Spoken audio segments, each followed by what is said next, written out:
Grinders. Welcome to RotoGrinders Today. I'm Jordan Cooper, aka BlenderHD. You're gonna follow me on Twitter. And it's Wednesday, January 3rd. We'll be taking a first look at the week 18 Sunday, the Sunday slate, the last regular season slate of the season. Hit that thumbs up button. You know how much I like the thummy thumbs in the morning. Hit that like button, hit the subscribe button, hit the notification bell to know when we go live. Join with me for this preview, the preview extraordinaire, who will. You said are they still setting off fireworks in the back? That they're still it's January 3rd, right? They're still setting off fireworks from New Year's in your background, and obviously it's I don't know why it's so dark in South Carolina, but or wherever. You're in South Carolina, right? Oh yeah. Right, it's still dark there for some reason. It's 11 in the morning. It's still dark there. They're still setting off fireworks. I've got neighbors. Are you the type of person? I'm older than you, I believe. I'm 44, but you're getting up in age. Yeah. Do you care about like when it's New Year's and are you asleep by midnight? I mean, like you get to a certain age where it doesn't matter. Who cares? It's just another day. Like there's no big difference between 11:59 and 12 o'clock. Yeah, and I'm not out like partying or anything like that, but obviously I tell people Happy New Year. Now, Blender, my neighbors behind me, every year, Blender, it's, oh God, they pop fireworks all night. And every year it reminds me I probably should just soundproof the upstairs because they're going to be really into this, Blender. And they've got like these stream lights that are in their backyard, and they have fire pit. They just all they do. I'm like, man, guys, can we get a break one year? So I already know that's coming. So that's my neighbors in the background live right now, popping fireworks on January 3rd. But yeah, man, I'm not. I typically spend New Year's with my family. We'll go to church and then we come home and, like this year, what did we eat? We didn't like eat anything. I think my son wanted to go to like Waffle House and get some breakfast. And of course they were packed. And so I just ate some food at home and went to sleep. Like that was it. Yeah. Right. When you get old enough, it's not a big deal. It's like, okay. When you're a teenager, it's like, oh, does he get to stay up late? Especially when New Year's is like on a weekday and you have that period off. So it's like, I'm not used to staying up this late on a Wednesday night or whatever. My favorite, Will, they don't do this. Maybe they do. It doesn't matter. No one watches MTV anymore. My favorite on New Year's Eve was that MTV used to this is way back in the day. This is like early 90s, mid 90s. Yeah.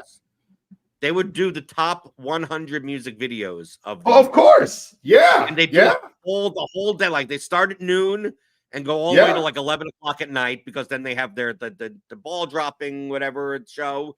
And it just, especially back in the day where like there was no DVRs. Like you had to, you were recording stuff.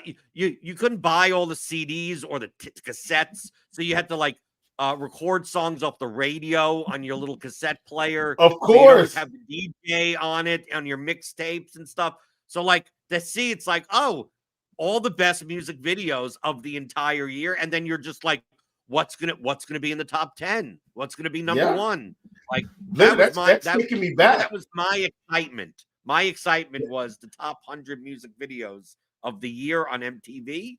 That is taking me back. That was my New Year's, and I didn't care if I had no one over or didn't friends over. It's like I remember one year I did have people over the house. I had friends from the neighborhood, whatever, and they came over like 5, 6 o'clock, and it's like people are hanging out and whatever. It's like no, I got to see what the top that they're already up into the top 20.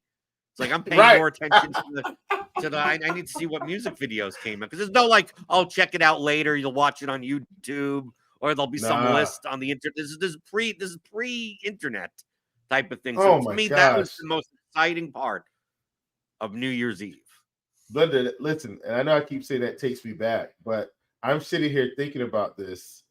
Wow, like it feels like we're dating ourselves, and we're not old. Like newsflash, people, we're not old guys, but like To some people, we are old. Depends. I don't know. There are people older than us. I mean, DFS and betting tends to be a little bit more of an older demographic. Yeah, but like the music, like think about that. Like music videos aren't even popular anymore. Like that's what I'm saying. Like music videos back in the day, that was a thing. Like you said, you came home, you watched, MTV, BET, you watched this stuff, and right. I watched I remember watching Yo MTV Raps and 120 minutes. Like 120 minutes was always the great. Like once I got into like alternative and metal and stuff like that, like 120 minutes was on at like midnight on Saturday or something. And it's like, oh, here are videos from bands that like they don't play in the normal rotation, and that's like discover new music and be, oh, it's cool. All the band that I heard on the radio, the one song that comes on every blue moon. It's like, oh, they have a video for this, right? Yeah. And then you get all the pop stars and everything. Like, yeah, I've seen the Michael Jackson video or the Whitney Houston video or whatever the pop music, Mariah Carey or whoever was out with it. Early 90s. Those are the days. Boy, man, oof. I can't believe I'm not that much older than. I mean, I'm 44. Will, I mean, you could be. People would look at you. See, this is people of color. Let me tell you. You guys aged so gracefully. Like I have a friend. I have comedians that I'm friends with here, right? Black comedians that I saw like 2 or 3 weeks ago. Haven't seen them in like 5 or 6 years. Look the same age. Doesn't matter. It's like, oh, they could be 38 years old. It's like, no, 56. It's like, how is it possible? How come I'm aging and you guys aren't? So I wouldn't be shocked if you were 40, but I don't think you're not 40 yet, right? Nah, I'm 37. Okay, see.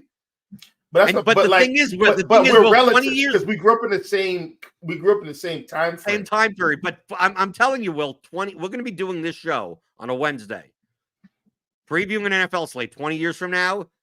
I'm gonna look like I am like 64 years old, and you're gonna look exactly the same. It's gonna literally exactly the same. We shall see. I like that, Blender, and I'd like for you to look exactly the same too. I'd be perfectly fine with that. Perfectly fine. Well, other than I'm just less and less hair as time well, listen. You can there are things you can do. So many new products out now, and guess what? What do I care? What do I care? I've been wearing a hat. Like I'm not one of those people that like because I've been losing my hair, that's why I wear a hat. I've worn a hat since I was a teenager. I mean, I always wore baseball hats. So it's like to me, this is people would look at me and go even when I had hair, and go, you look weird with hair because everyone's used to seeing me with a hat on. Yeah, I got you. So I think it's fine. And Blender, if folks are wondering why we have so much cultural conversation going on, listen, folks, this NFL slate this week's going to be super interesting and only a handful of real games. So get to know your RG personalities a little bit. And I think we gave them a peek behind the curtain, Blender, a small peek, but a peek behind the curtain. And by the way, Blender, I don't think. What we said, it's like, to me, it's not interesting. It's just that on a Wednesday, this is one of the few slates in NFL where it'll feel more like NBA, where it feels like talking about the slate tonight for NBA is almost pointless, even at 11 o'clock in the morning, because there's a million news and injuries and everything like that will come out over the next 7 or 8 hours.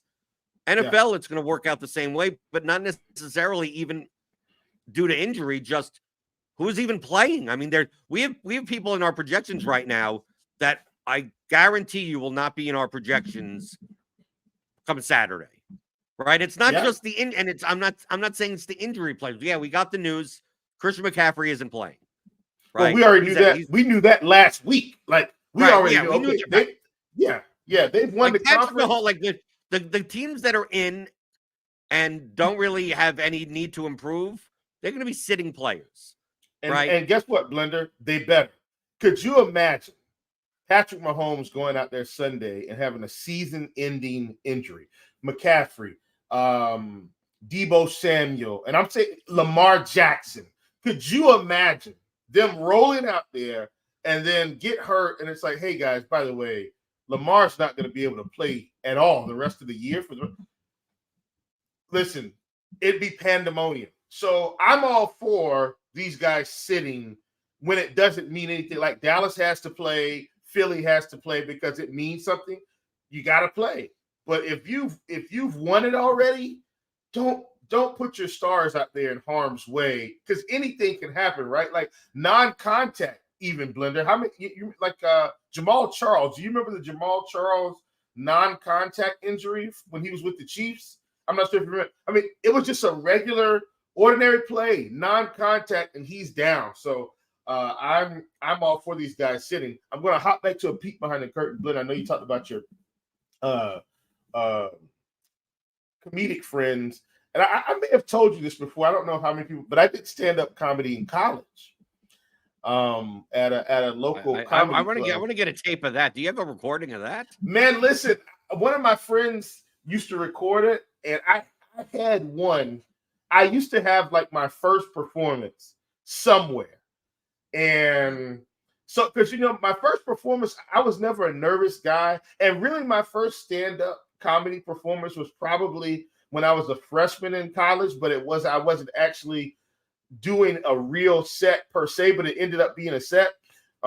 So what happened, Blair? I don't know but I'm a musician also. So I play drums, play keys. At the time, I was mostly playing drums.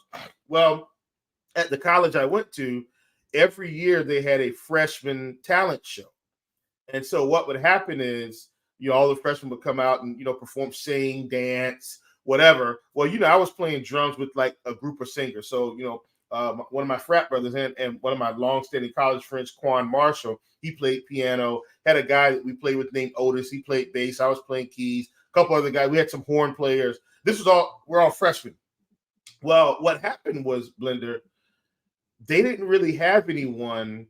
They realized quickly, well, we've got all this talent, but we don't have anyone to keep the show moving. And they were like, well, Will seems like a confident guy like Will. Why don't you just try to host the show? And so, Blender, what I started doing was telling jokes in between all the sets. And they were like, "This is was it your own material? Are you just doing? Jokes? My own material. My own material. I didn't read my own material, and it was like, so. For instance, I think I don't remember everything I said because I was a freshman. That's that's over 20 years ago now, but. I said, well, I remember a guy was doing like, he had this very interesting performance, like playing, singing, and dancing and all this stuff. And I was like, what a performance. How many of you can even, tap your head and rub your stomach at the same time? This guy's out here, and it was funny, like at the time, and I just told some jokes in between. I said, man, this is, I might be able to do this. And so I started doing some stand-up comedy, and I never forget, I don't remember all my performances in the middle. I remember my first one, and I remember one of my last ones. Because, but I did write my own material. And at the time, Glenn, I would carry a small notebook in my pocket. And wherever I went, if I saw something funny, I'd write it down and turn it into material. And so I remember my first big, like my very first performance, I had this segment about Walmart, right? It's about Walmart. And at the time, there was no self-checkout. So people could come to the register, Blender, with like 50 million items in their buggy. And the clerk has to check all these things out, right? But Blender, typically at that time, the person that had all those items in the buggy, it's so funny how this would happen. They go up to the register, they swipe all this stuff, and they say, yes, ma'am, or sir, your total is $486.91. And the person would go, oh, okay. Let's take out the cheese. Let's take that back. All right, how much is it now? Okay. All right, now let's take out the cereal. They don't need that cereal. Let's take they got enough cereal at home. How much is it now? Okay. All right, take out that TV. Let's take that TV off. Take that out of there. How much? $200. Okay. Now, could you put half in cash and half on my card? So listen, I mean, I'm in college. I remember like the set was much more funny than that because like I set it up pretty good. But that became my punchline for like my very first comedic show. And so I'd have these scenarios and I'd say, yeah, man, I met a guy at the gas station and we were hanging out. And he went in, we were talking. He went in. I got behind him in line and they said, oh, sir, your total's $50. He said, can I put half in cash and half? And that was like my punchline for my first. And I ran that into like, but people didn't see it coming until it was right on them. So like I set it up pretty well. But that was my first one. I wish I had that on tape because it was pretty hilarious.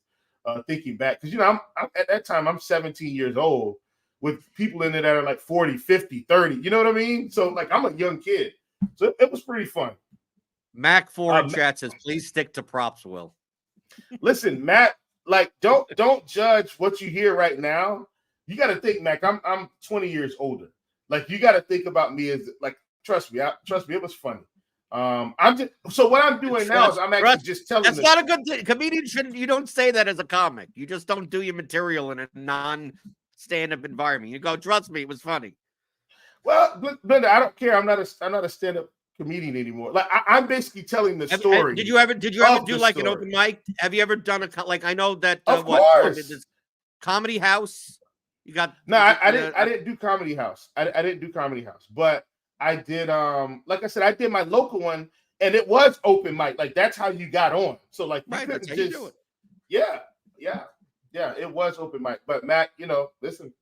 If I had the tapes, I wish you guys could see them. It was a really good, really good experience. And I enjoyed it, man. It was tons of fun. Tons of fun. You can find some of my older stuff on YouTube. Oh, great. I'll look it up. I love stand-up comedy. I love it. Are you just trying to get out of having to talk about a slate with solo totals? Teams that we don't. No, I mean, like I'm not. You can tell by who's playing, like who's not going to play. Like since the Bengals are favored over the Browns, which should tell you something because the Browns are sitting a bunch of people. Yeah, we got the Patriots-Jets game has a total that's 30.5, right? One of the highest totals. I mean, obviously Dallas has the highest total, 29.5 by far. But they've got to play. Yeah, right. They've got to play. Seattle, the highest total game is Seattle, Arizona. So, like looking through some of this stuff that we see here, Jacksonville, on the other hand, has a 22.5 total, and apparently, DraftKings has failed to realize that they've left Christian Kirk at minimum price. So he's going to be pretty popular if he plays. And it may be the type of thing that maybe he's active and he doesn't play fully because he's coming back from injury. But we've also got like here's the chalk of the slate. I mean, Eli Mitchell is 5,800, right? We got Pierre Strong is mid price for a running back, 4K. Yeah, because you have to think that Jerome Ford isn't. I don't think we have Jerome Ford in the projections. Like this is the thing. I just want to make it clear to everyone listening or watching out there. Hit that thumbs up button. Like I know we're 20 minutes in. It's like, well, we really haven't previewed the slate. Well, it's very hard to preview a slate where half these people may not even be in the lineup, or like we may be talking about Zamir White if Jacobs is out again, and we may end up coming 3 days from now and there'll be like 3 running backs that are cheaper than 6K that project better than him, right? Depending on who's in and who's out, who they're going to play. And a lot of this stuff when we may not know for a couple of days. The main ones we do know. But I think from an overall standpoint, Will, in GPP, right? Because cash games, it's like, okay, just press the optimal button and move on with your life. Yeah. In GPP, I think you really should focus on the teams that actually have. Now, I'm not saying that there are not that many teams that like don't have a reason to win, but I'm much more likely. So this is what happens, Will, on week 18. a good team sits a bunch of their good players, and then you get, okay, well, they're going to be playing with their backup quarterback and a whole bunch of 3K, 4K wide receivers.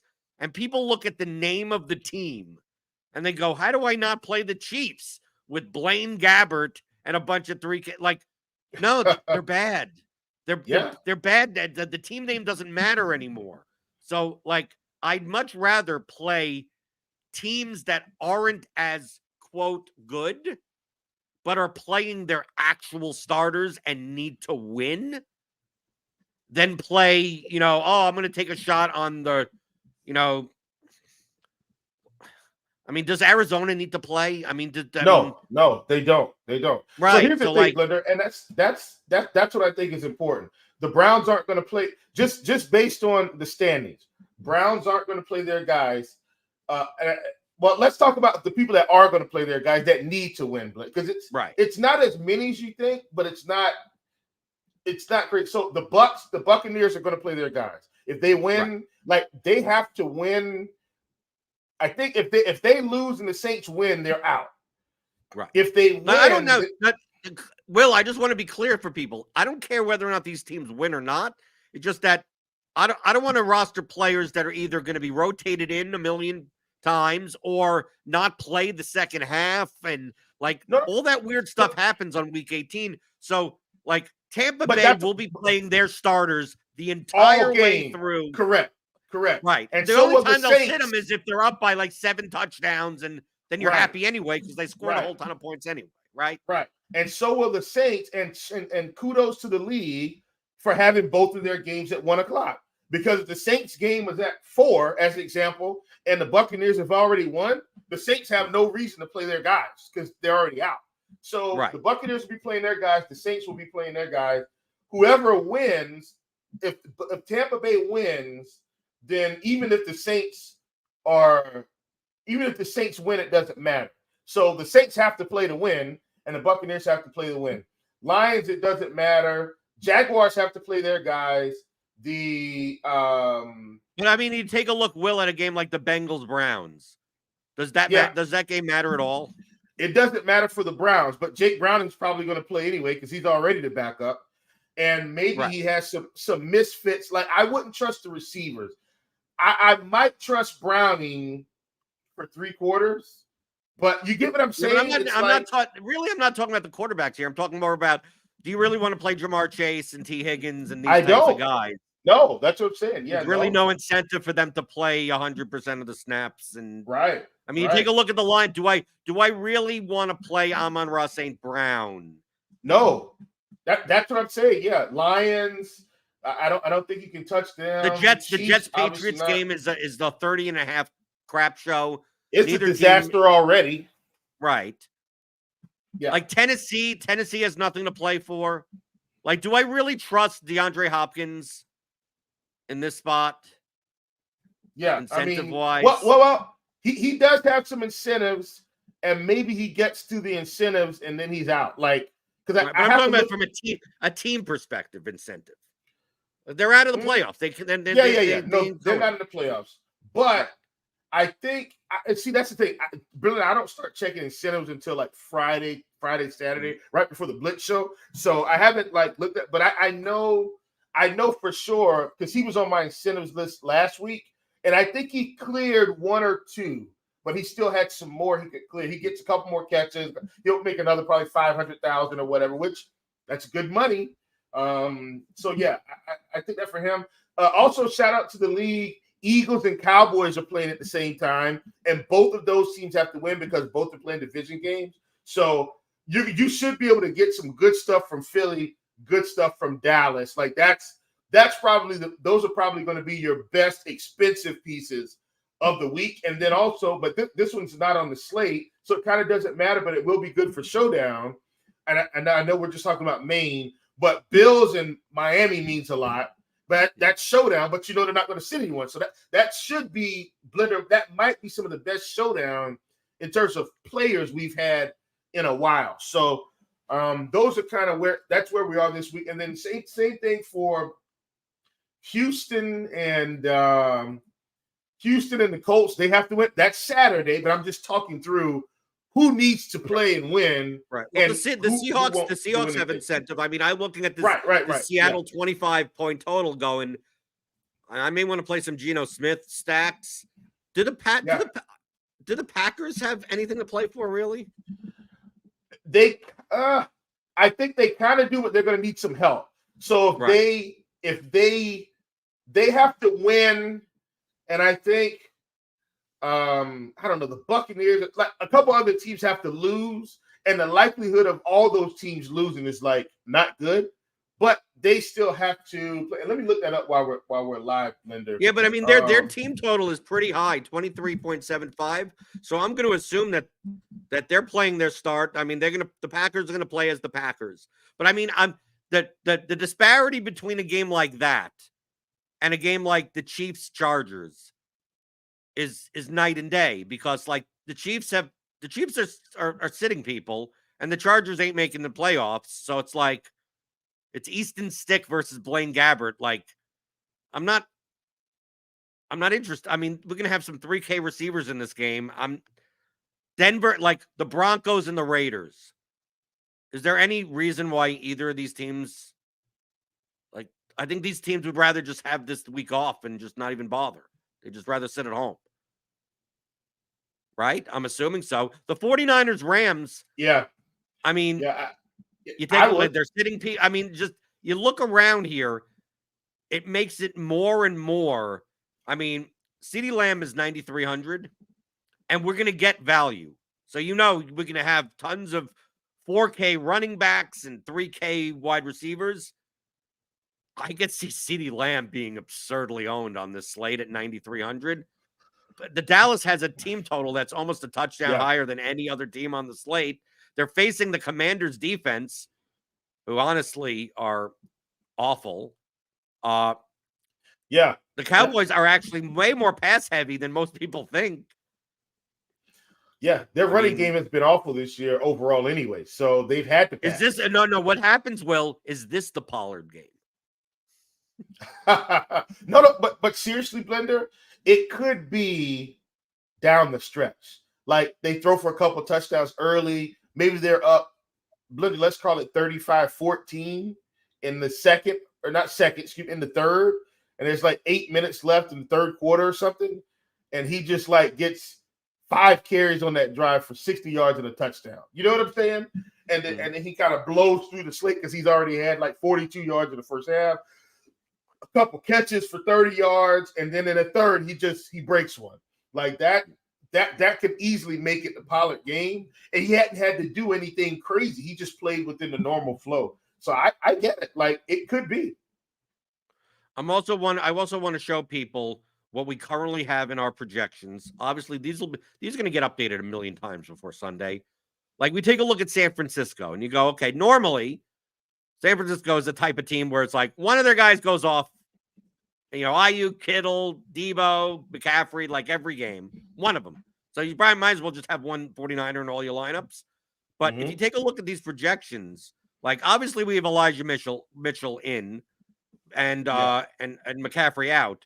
But we also have like Ayuk and Samuel. They've not been ruled out for this game, right? They've not been said that, we're going to sit these guys, Kittle, Ayuk, Samuel. So if they do play, you have to make the call. I mean, we're making it obviously here with Ayuk and Samuel being projected so low that they're not going to play. Like they'll play some of the time, or they'll play the first quarter, something or crazy, something like that.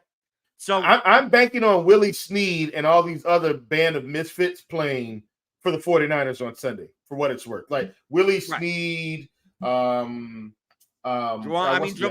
Jennings, Ronnie Bell. I don't know. I don't know Jawan Jennings even plays, because like he's a part of their main scheme and like run blocking and packaging. Like they've got Chris Conley there. Chris Conley, if he's suiting up, like that's what I'm saying. Like those guys are the ones that I think see the bulk of the work, because we know Sam Darnold's going to be at quarterback. Like, the thing is, though, I don't think they'll beat the Rams, but the Rams don't really have anything to play for either. That's the thing. They're set, so it's that's probably the most interesting game.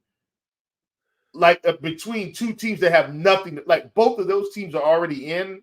They have no incentive to roll out their main guys for an extended amount of time.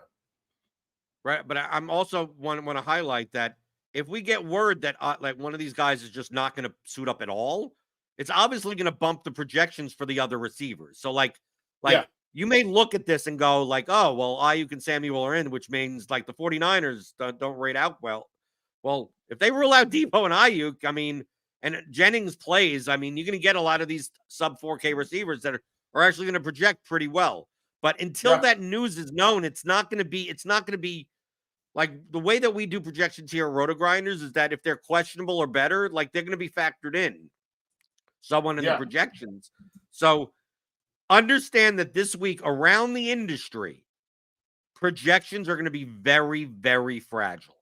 Because look, we have the 49ers projections as if Debo and Ayuk are essentially playing the first quarter and being done type of thing. Mm-hmm. They'll play one series, maybe two series.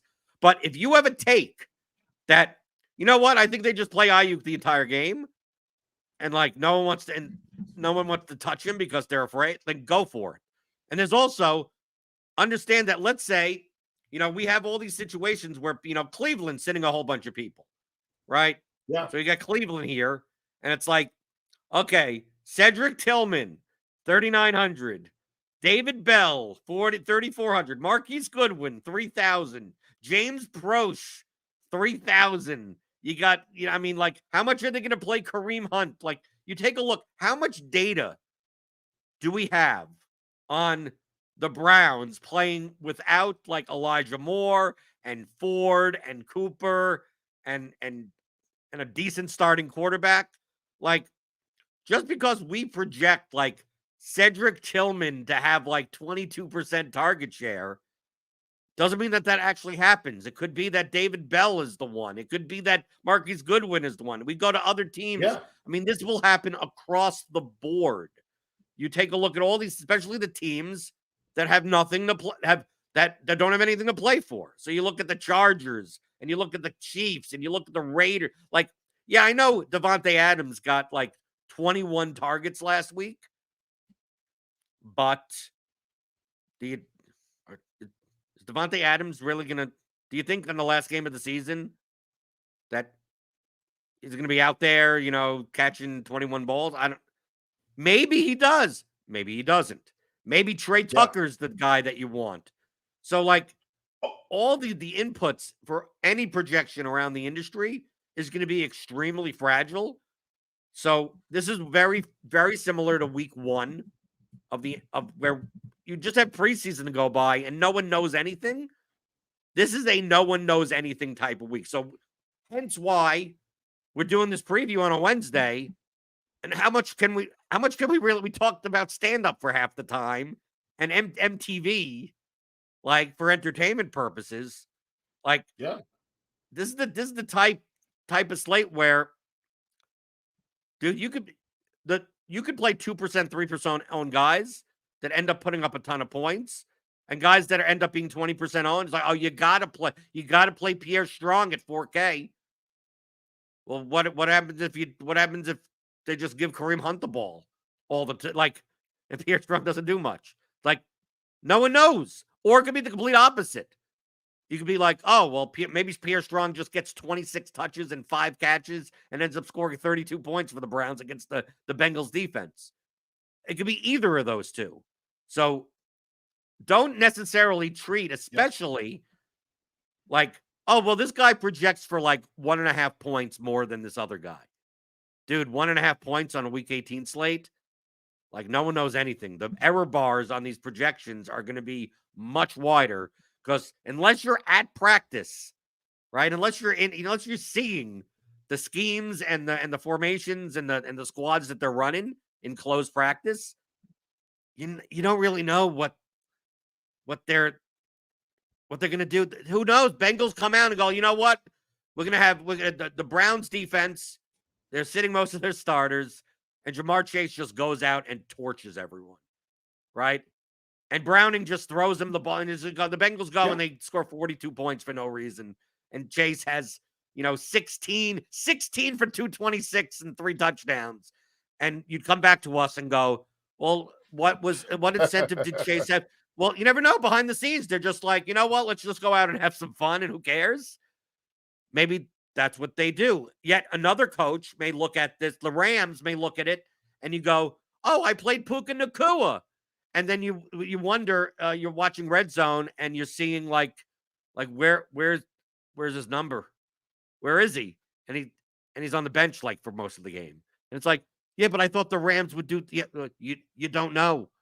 Demarcus Robinson's out there catching every ball. Tutu Atwell and you're like, well, what happened to Puka? What happened to Cooper Kupp? And like, dude, even if the coaches tell you, thing, even Demarcus Robinson is a part of their main build. Like Tutu's kind of the man, the outside man. So much can happen. And Blend, I want to clear something up. The Packers, all they have to do is win. If they beat the Bears, they're in. I thought like the Seahawks had to lose and maybe the Bucs. No, if the Packers just win this game, they go to the playoffs. The Seahawks are actually the ones that need the help. So the Packers would have to lose. They would have to win, so forth and so on. I had it reversed. Seahawks need to win, Packers, and they need the Packers to lose. If the Packers just win, they're in. So they're playing everybody. They're full go here. Everybody's playing. Well, they're playing everyone that's healthy. Correct. I mean, yes. Sorry. Everyone look at the Q tag. But Jaden Reed, Watson, and Wicks all have Q tags. Yeah. Everyone that's healthy is playing. Cowboys, obviously, if the Cowboys win, and the Eagles lose, they're number 2 in the NFC, first in the NFC East. If the Eagles win and the Cowboys win, Eagles are first in the NFC East.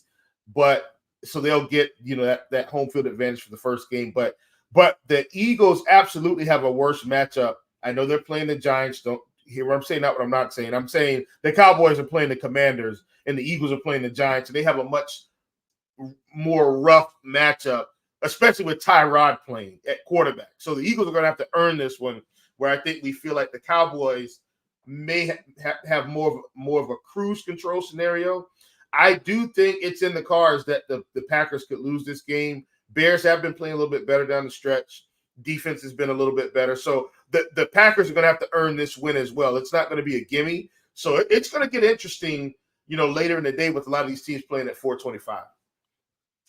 I want to just before we get out of here, you'll see in the projections that one of the best projected quarterbacks is Justin Fields. Because obviously, with his legs, and I mean, for the price compared to Prescott, compared to Hurts, some of these guys, I get the sense the Bears don't have anything to play for, right? We've agreed with it. There's nothing there. But they probably need to find Justin Fields a new home. Well, that's the point that I was making of Justin Fields, because to me, him starting the game of a game that doesn't matter, I think speaks a lot to what they may be doing in the draft.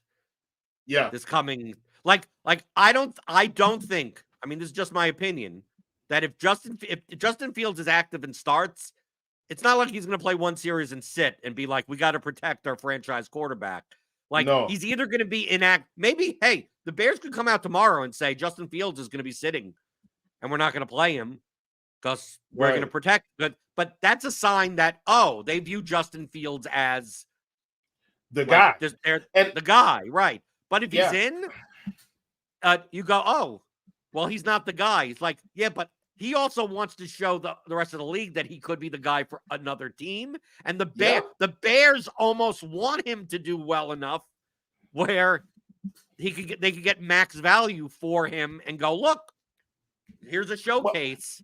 So I'm like, I'm not opposed necessarily to playing Justin Fields. No, he's one of the only quarterbacks on the slate that has nothing to play for, as opposed to some of these other guys that are like career backup. Like Blaine Gabbert has nothing to prove. Like he's not going to be a starter anywhere. He's not like some of these guys are just Aiden O'Connell doesn't have anything to like. These guys aren't going anywhere. Justin Fields could be a legit starting quarterback, maybe for some other team.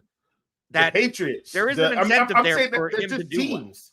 Well. Yeah, right. absolutely. And here's the thing too, Blender, and this is just more about the real things. I know, like I said, I think we did well with what we had available today.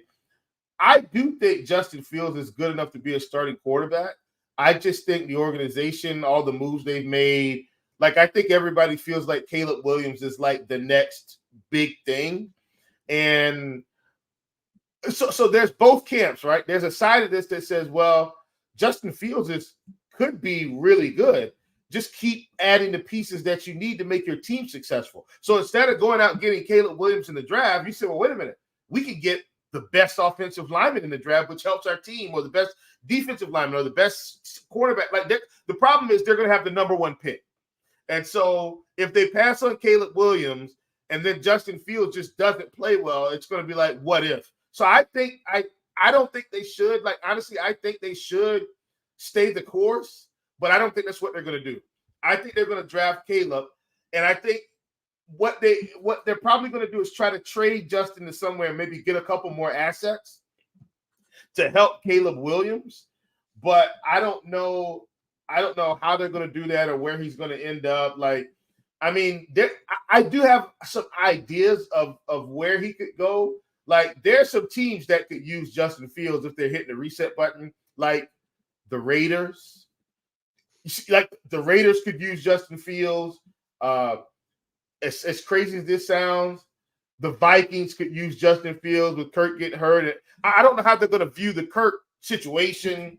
Could he sneak into Tampa Bay? Could he sneak into New England? Like there's some places he could go that I think would be willing to do it. I just don't know how they're going to handle it. But I don't think he's going to be a backup if they trade him, for what it's worth. Right. There's enough bad quarterbacks that are actually starting around the league that you would look at Justin Fields and go, I think you could do better with Justin Fields than that guy. Yeah. And if Aaron Rodgers decided to retire, he's not retiring, but I'm saying if that were the case, like if he had played his 2 seasons already, like the Jets would probably be, my God, optimal. Because, it's just, it's a lot of places he could go. So I think he's going to be fine. Like, do they view him as some form of an answer, for the Giants even? I don't know if I mentioned the Giants. Like, I don't think they want to hold on to Daniel Jones much longer. Like this, I know they paid him the money, but this team's going nowhere fast. You know what else? What's not going nowhere fast? The content Falcons that you have coming out this week, your prize picks, your underdog stuff. Right. What's coming out this week? You have a whole bunch of NBA stuff. So let the people know what to expect the last week of the NFL season. What you got coming out? So I'm gonna probably work it backward. Sunday night, of course, I'll be on with the Showdown Show, myself and TJ, and that's been a really good show this season. The people have kind of tuned in. Like we've really had some nice calls there. The Blitz Show on Saturday, obviously, with myself, Derek Carty, who's the mastermind behind the Blitz, Alex Dunlap from Roster Watch. I'll have another week of Stat Hero content, and then we'll have more content for Owner's Box. And for those of you that haven't played on Owner's Box, folks, it's actually a really cool site. Obviously, they don't have the same prize pools as DraftKings or FanDuel because they're a smaller company. But Blender, they've gotten rid of defense and they give you a super flex. So that opens up a type of different lineup construction. So you don't have to worry about, one of these bad defenses luck boxing into a kick return for a touchdown and a fumble recovery for a touchdown, an interception for a touchdown, and just burying you on a Sunday if you don't have it. If you put together the right pieces, you got a chance to win. One of their top contests, I think it's $15K up top. But Blender, we're fantasy sports players. We love $15K. Like, it might not be $1 million. I take $15K to win, and I think you would as well. So that's Owner's Box. I have a video out for that and I write an article for that one every week. And then, of course, I'll be on a couple shows for basketball. I'll be in the prop shop. And then I also write an article called The Best of Both Worlds. I actually write that one for another company. But obviously, RotoGrinders is my home, but I write an article for them daily. just kind of detailing prop targets, and then it's basically more for tournaments and props than anything else, and just kind of identifying who would be some good GPP targets. And we've done well there as well. So I've enjoyed it, and hopefully you guys can continue to check it out. Well, hit the like button on your way out the door. Hit the subscribe button if you're new here. Hit the notification bell to know when we go live on the YouTube channel. We got the Swolecast later today on the Swolecast channel. We got NBA Grinders live, crunch time. Shout out to Buying For, pulling in 30K this year. Oh, I didn't see that. Buying For in the a best ball, one of the bigger best ball contests. I can't remember what place he came in, but had a nice payday for best ball. Shout out to Buying For, good content as usual. You check that out at Spike Week. That's a sister site. Scoresandodds.com. Grant's over there. Grant's always over at Scores and Odds.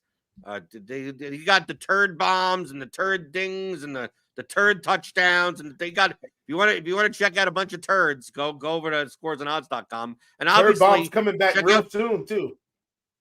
Check out the prop shop. It's free. You could join Chief in there for free. So RotoGrinders.com/Discord.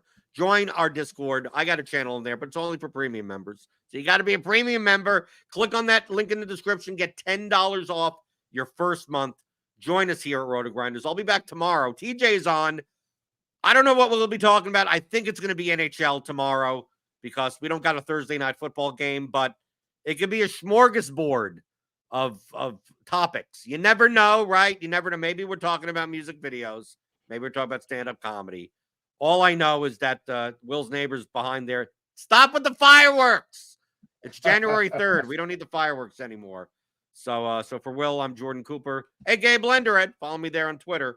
And I'll see you tomorrow as I'm always here, Monday through Friday, 11 o'clock Eastern, talking about all things you're thinking about in daily fantasy, props, and pick'em on RotoGrinders today.